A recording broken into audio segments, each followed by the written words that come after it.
if you've had an issue like that, that's pretty bad. Harley Davidson dealership rip-off. Is the Harley Davidson dealer ripping you off? Because that's what a lot of people say. I'm also going to tell you the problems I've had with my Harleys. There's a bonus tip at the end.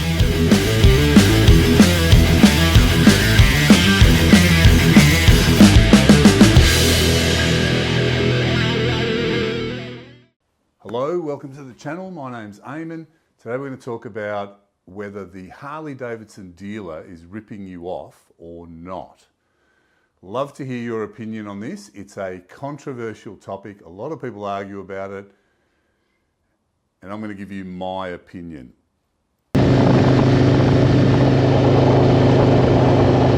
Let's do a quick recap from the last video.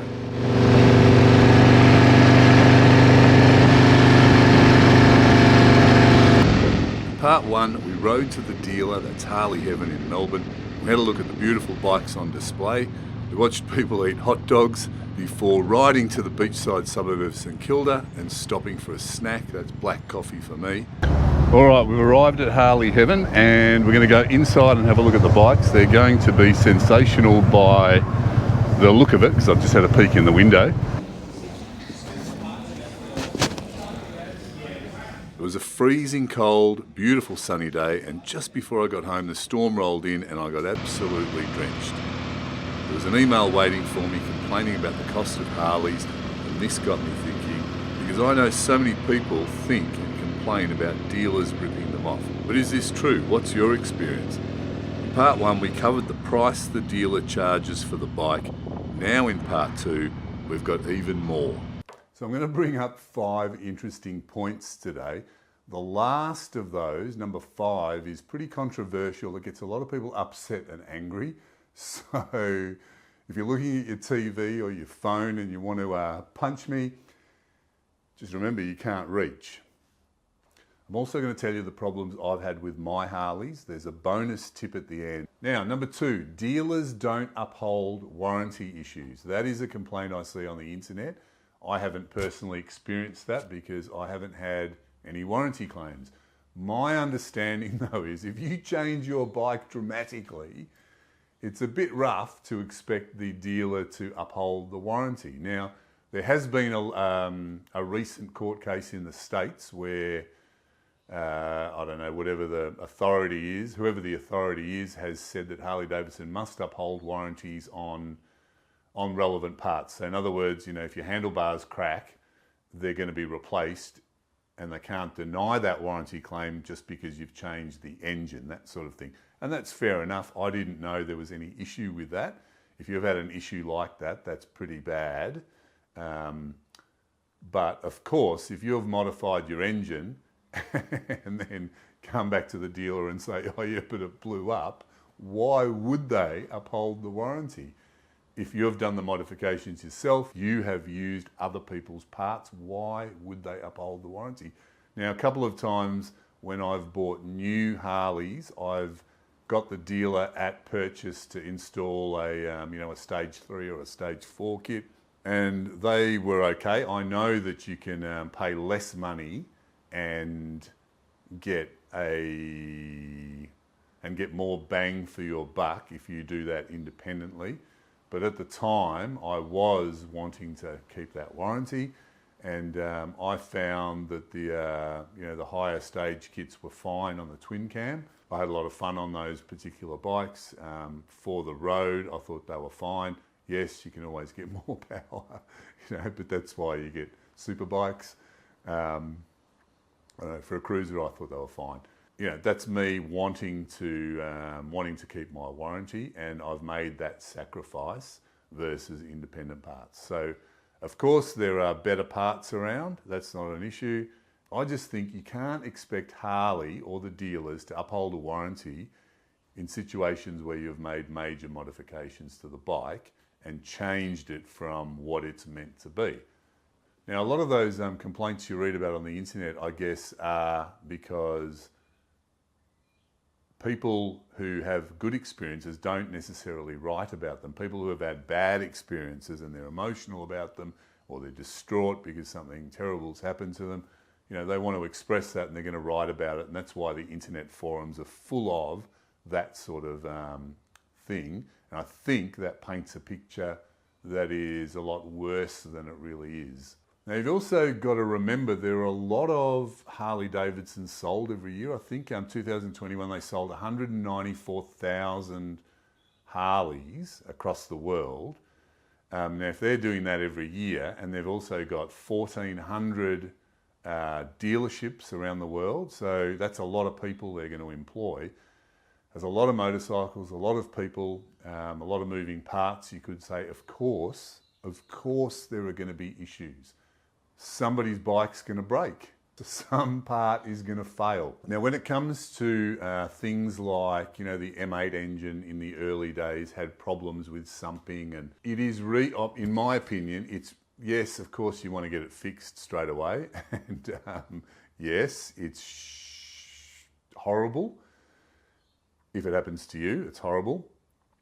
But you have to expect that it has to be a repeatable problem, or something that the manufacturer can find and get their teeth into in order for them to fix it. So that may take some time, because it's all good and well for me to go, oh, yep, I say that, this is what's wrong with my bike and it's a manufacturing fault, but who am I?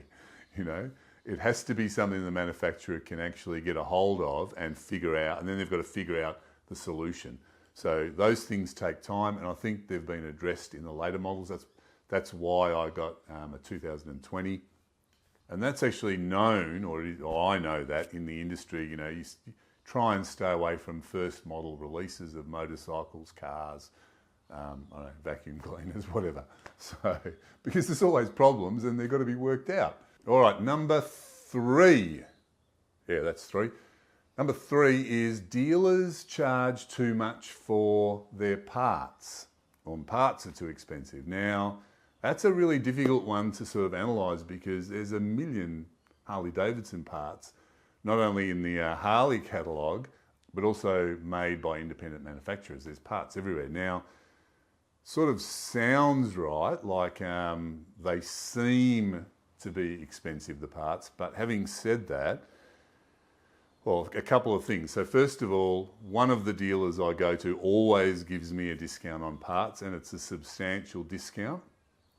Over the years, I used to buy all of my parts from the States via the internet or mail order catalogues before the internet, and they were always way cheaper. I think they have restricted that probably about 5 or 10 years ago. They stopped that. But my experience has been I can get a discount. Secondly, there are there are independent manufacturers of parts all over the world. I think I've bought parts from certainly America, certainly locally here in Australia, Italy, France, Germany. You can get parts or things for your bike everywhere. Now, some of the manufacturers make great quality products or average quality products, and they charge an absolute fortune. Some of the products and parts cost a lot from other manufacturers. So to be fair, I think we really have to compare the exact same parts and the quality of the material used and the finish. So everything I've purchased through Harley Davidson has been good quality, except I think the last sissy bar pad that I purchased, it's just like stapled at the back, and you think, if it was me making that, I would put some sort of cover on that. Looks a bit raw and open to me, but everything else has been fine. Yes, of course, there are better parts around, and sometimes they are cheaper. But, I've bought some sensational parts that are really expensive off other manufacturers. Sometimes they're, especially the American parts, sometimes they're too solid and they sort of look too clunky on the bike. But, there are so many different things, it's sort of impossible to tell. Now, I've also purchased products off eBay and Amazon and direct from China, and I just find them to be hit and miss. Yes, they're cheaper, but it really is hit and miss. Sometimes I've been very lucky. Sometimes I've just laughed and thrown stuff in the bin. And of course, I would never buy a critical part like that because I think that's just too risky. And the other thing you've got to consider with Harley parts, they are accountable for those parts. They have to be roadworthy and of a decent quality, and you would imagine they stand behind their parts because it's a big manufacturer. I bought some, I had a Fat Boy Low once, a fantastic bike. I bought some mirrors that I saw on the internet. They were very expensive. They had the indicators in them and they were very, very small. So I imported them, paid a fortune. They looked cool on the bike, seriously cool, but the wires were too short, which created an installation nightmare. And the actual mirrors were really some sort of tin foil and they were tiny. So I'm guessing that they were too small to be roadworthy. I'm not 100% sure. If you know, let me know. Well, it doesn't matter, I don't have the bike anymore. And you're basically looking through tin foil. But gee, did they look cool. I'll put a picture up. Now, there's not really any recourse for me to, like what am I going to do? Send them back to America? I don't know. Having said that, I have had good experience with American manufacturers. All right, number 4. And that is that the dealer charges too much for repairs, putting those parts in, servicing. They're just too expensive. The dealer's too expensive for services. Now, I've used the dealer for service, repair, and putting on parts at certain times. I've used independent shops, mechanics, whatever you want to call them. I've used backyard mechanics, and I've done some things myself. So I think I've got a pretty good range there. I have found that the dealer and the independent shops are sort of, it depends on what you're doing. Usually there's a little bit of a difference and the independent shops are cheaper, but I haven't found them to be that much cheaper. And it might just be what I'm doing. So the backyard mechanic that I used was considerably cheaper, but that's a dude doing it in his backyard. And all 3 I've never had any problems with in terms of repairing things and servicing. But of course I don't know what I don't know. Now I've done some things myself. That's probably the best way to make it less expensive. I just find that sometimes I don't have the time because me personally, it takes me 3, 4, 5 times as long for a lot of jobs as it would a mechanic. And I guess over the years you pick up more and more and more. But some people are really switched on and can do these jobs very quickly. So when you're paying for the dealer to do a job, you're also paying for their knowledge and you're paying for their equipment and you're paying for the fact that you would hope they stand behind anything that goes wrong. They've also got the latest equipment, they've got the latest service bulletins. I would hope that they've had the latest training and know exactly what's going on. So I guess if we're assessing, does the dealer charge too much? I personally, look, of course I want to get everything done cheaper, but looking at independent shops, I guess they charge a similar amount. So I would say it's fair. Now, number 5, and this is where things get controversial. I don't know why. And number 5 is business. Now, from my perspective, I've been an employee for many years. I've been a service provider multiple times where I've had like a one-man business providing a particular service. And I've also had businesses where I've employed people. And I've had a business where I've both employed people and hired lots of subcontractors. So I think I've got a good broad range of knowledge on this subject. And the point I want to make is the dealer and Harley Davidson have to make a profit, otherwise they won't exist. It's a business. It is a business and a business wants to make money. Now, usually businesses make money when they provide something good that people want to pay for. It's that simple. And in my view, Harley Davidson are providing something that millions of, maybe not millions, heaps of people, how's that for language? Heaps of people enjoy immensely every day of their life, they're providing something great. Now, if Mr. Harley Davidson, if he even exists anymore, isn't making a profit, he's going to pack his bags and go and open a 7-Eleven or a McDonald's store or whatever. So here in Australia, we've got Harley Heaven and Morgan and Wacker, and if they're not making a profit, we won't have them. We won't be able to buy bikes. We won't be able to buy parts. We won't be able to get... Now, they've got to make a profit. If Mr. Harley Heaven isn't driving around in a Ferrari and living in a mansion, I mean, he's doing something wrong, isn't he? Look at what they're providing us. And this is where people get upset. Of course they're going to make money. The people who run these businesses take all the risks, work the long hours. They have to be rewarded. And that's basically how business works. And I don't understand why people get upset about it. So if you're upset, tell me why. Now let's talk about problems. What problems have I had? Now, a couple of times I've bought a new motorcycle from the dealer and they've put the wrong pipes on. And on one occasion they did it twice. And it's annoying because you turn up to pick up your new bike and you go, to their credit, the dealer has apologised and either straight away changed the pipes or let me take the bike home, which has then turned those pipes into second hand and then ordered the correct ones and fitted them. No problems, no questions asked, no dramas, except for wasting time.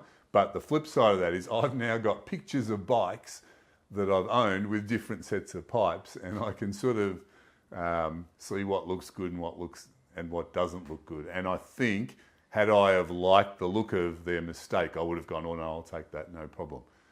So it has been interesting, but that's over a lot of years. It's happened twice on two bikes. What other problems have I had? I don't think I've had any major problems. Once on that Fat Boy Low I was talking about, I had a velocity stack and that was spitting oil all the time and nobody could fix that. But that was basically an open hole. So I don't know, maybe if there was a filter it would have been different. And that seems to happen to a lot of Harleys. It's happened to this particular M8 and an independent mechanic fixed it quite quickly by just telling me not to put as much oil in. So if it's 4 quarts, I think from memory, to change the oil, I think you put in, I can't remember now, 3 3/4. So, and that seems to fix the oil coming out of the air cleaner problem. And that, if you look on the internet, that's known. And in fairness to the dealer, they never had a chance to address it. So for all I know, all the dealers know about that.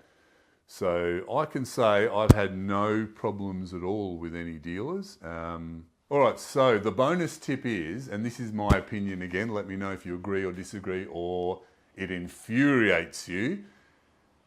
Life is a mirror and you project your consciousness onto your life and you get back what's applicable to you. Now, we're talking about Harleys, so I don't want to go too esoteric, but that's been my experience of life. So when you're going to spend some money and you know you're going to spend that money and you start to whinge that things are too expensive and you shouldn't have to spend this money and you're basically being negative about it, you're going to spend the money anyway, so why not be positive? Because if you are being negative and whinging about that, in my opinion, you're sort of working on the negative side of life. You can flip that over and start thinking in a positive way. So if you're going to spend $20,000 on a motorcycle or $50,000, why not be thinking, aren't I lucky that I can afford to spend $50,000? Aren't I lucky that I can afford to buy this beautiful motorcycle, etc. That will put you on the positive side of life, and I believe that you attract things that are like you, and I think that if you have a look at that and implement it, and it's not always easy, that you're going to completely change your life for the better if you are in a negative mindset. Now, if you think that is ridiculous, which some people do, and you want to throw something, remember you can't reach, just put it in the comments and say that I am a nutter. Let's see what you actually think about that. How many people out there know about that? How many people out there practice that? Why are some people always lucky? I'm always lucky with my bikes. And why are some people always unlucky? I don't know. You tell me. All right, so don't forget to like and subscribe. No, if you don't like it, don't forget to give me the death symbol, thumbs down.